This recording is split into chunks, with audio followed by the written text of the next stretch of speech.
invece metto giù. Pensavo a noi, dimmi cos'hai. Sei stata zitta tutto il tempo in pizzeria e sano, ma sai che mi va parlare quando dorme tutta la città.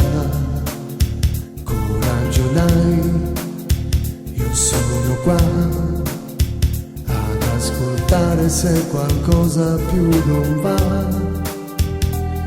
Il telefono dà forza e tu lo sai, mi puoi dire quel che non diresti mai.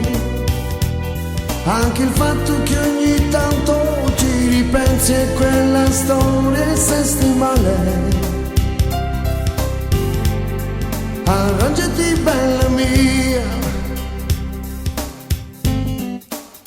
e va bene così, me ne vado da te, non ti cercherò più, non ti chiamerò più, ti cancello dall'anima.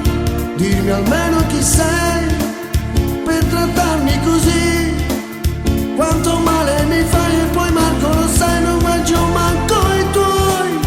E va bene così, me ne vado da te, il motivo ce l'ho anche se morirò, farò finta di vivere.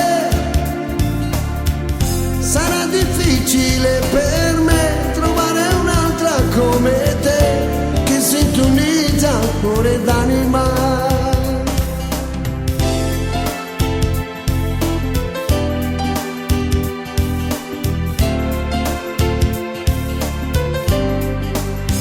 Ma cosa fai?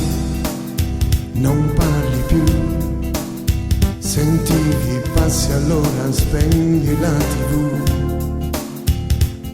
Dici che senza un perché sto litigando qui al telefono con te.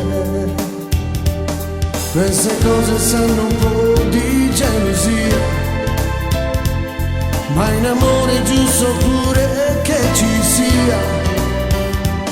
Sarà forse che il tuo primo fidanzato troppe volte l'ho incontrato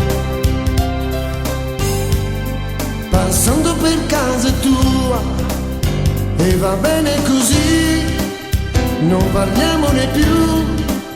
Se mi ami anche tu sono pieno di te, non ho il vuoto nell'anima, il morale va su, non ti dico mai più, me ne vado da te per ferirti così, sono stato uno stupido.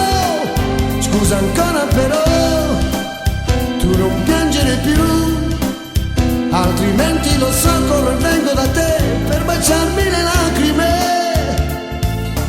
Dio, è quasi l'alba amore mio, la notte sta portando via questa mia pazza gelosia. Io non riattacco, dai fallo tu, meglio contare fino a 3.